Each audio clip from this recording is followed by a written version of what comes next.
Joining me right now as we await Donald Trump, there in Ohio, Republican strategist Ford O'Connell and Democratic strategist John Rowley. John, if you know that you're probably going to run for president of the United States, if you're actually just Secretary of State at the time, why are you allowing effectively these kinds of shenanigans to happen between the foundation, your husband, and this consulting firm? Well, out of the 14 or 15 WikiLeaks releases, I haven't heard much shenanigans. We've heard some coulda, wouldas, and shouldas.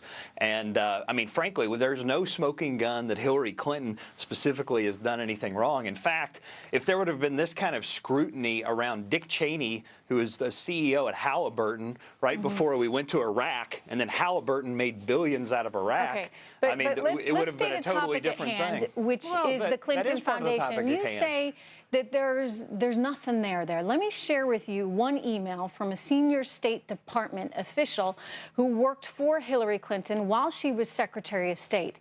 And this is coming from WikiLeaks, and she's coordinating here with the Clinton Foundation folks. And she writes, need you to flag when people are friends of WJC, William Jefferson Clinton.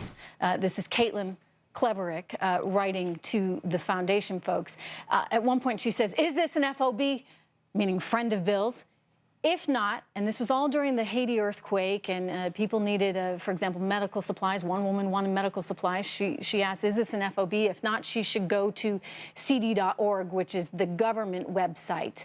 So we also know that Dennis O'Brien, who is the Irish entrepreneur who runs a big cell phone company that was making lots of inroads in Haiti, he also went to the foundation, which then went to the State Department to help him specifically. So when you say there's no there, I got to push back on that. And what is your response to these seemingly big conflicts? Inappropriate action did Hillary Clinton take? I mean, that is the question. I mean, anytime you're around, you don't think that's I'll get Ford in here. I mean, Ford, isn't it kind of inappropriate for the foundation to be working with the State Department on behalf of its biggest donors?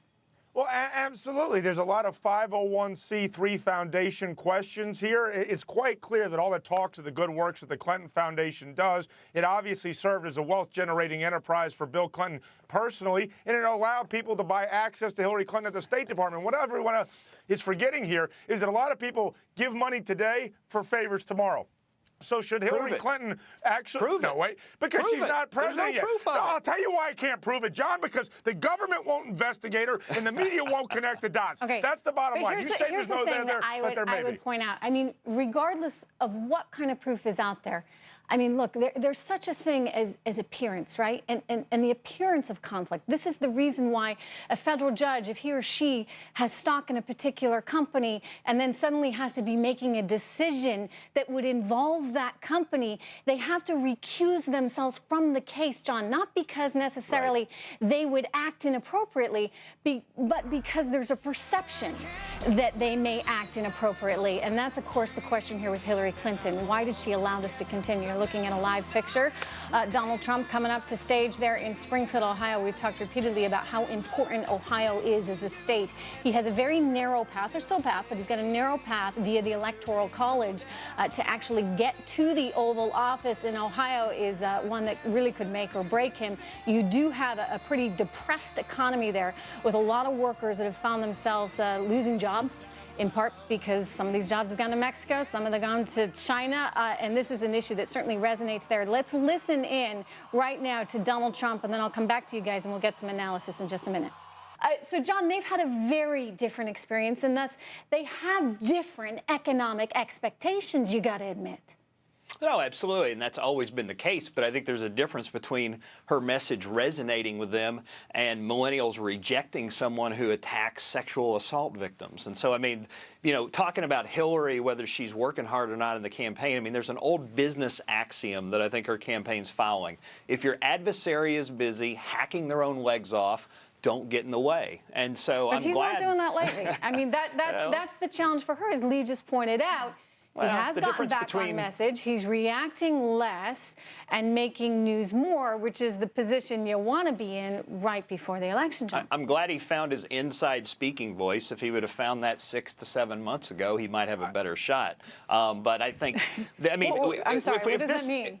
Well, I mean, he's talking calmer and as opposed to just being vitriolic and on the attack, but it's not going to change the fact we're talking about. That said, I mean, just so long as you're going to bring up speaking voice, my advice to Hillary Clinton is do not forget the power of a microphone. It would help her vocal cords. As a former singer, sometimes I listen to her and I'm very concerned for her actual voice because I think it's taken its toll on her. You need to just bring it down a little bit and remember the power of the microphone. Anyway, Lee, I think this is an important issue to address. Just exactly who do the economic issues sort of respond with more? I mean, is it sort of your middle class, middle age, older, disenfranchised voter that's going for Donald Trump, whereas, your millennial is going to say, I don't really care about that job in the factory, so I'm going to vote for Hillary Clinton? Yeah, I mean, I think that what we're seeing is that there is this crush on the middle class where people are really struggling and suffering in areas outside of cities where they were reliant on plants and manufacturing to flourish, and that's just not there anymore. And so this message is really resonating with them. On the other side, millennials, they're looking, they're saddled with student debt, and it is a big issue for them. And so they're looking at it and saying, what's in it for me? And when they hear Hillary Clinton talking about this, they're saying that is something that's in it for me. And it makes sense. You can see everything that you look at is through the lens that you look at your world. And their world is just limited to that. I don't see them being as motivated as she needs them to be right now, Ford. I mean, if she really wants to get a big turnout, how do you get these young kids, and some of them not so young, but how do you really get them excited? Is it actually freebies that's going to do the trick here? Well, I think it's Bernie Sanders that gets him excited. Let's look back at this. He basically crushed her. Well, it is the authenticity, but he was giving away everything, including free puppies, Trish. Let's be honest here. It's not very often that you basically say, gee, a 73-year-old really gets me going. Yeah. But obviously Bernie Sanders did it, and he was extremely authentic. So, but I want to go back to one point that John made. He said, gee, Donald Trump just found his stride with 2 weeks to go. Well, actually, he found his stride right before the first debate, and then the Access Hollywood tape came out. What happened was Donald Trump was even with Hillary Clinton going into that first debate. The Access Hollywood tape came out. Now the WikiLeaks has brought this race back to where we were exactly 4 weeks ago, and the question's all going to come down to turnout. The one thing I will say that does scare the Hillary Clinton cloud is that the millennials, you just don't know whether or not they're going to turn out, and that is their biggest phobia. All right. Well, and the enthusiasm issue is a big one. Enthusiasm, yes, an enthusiasm gap. So good to see all of you. We have much more to cover. I'll see you back here with the market up 2 after this.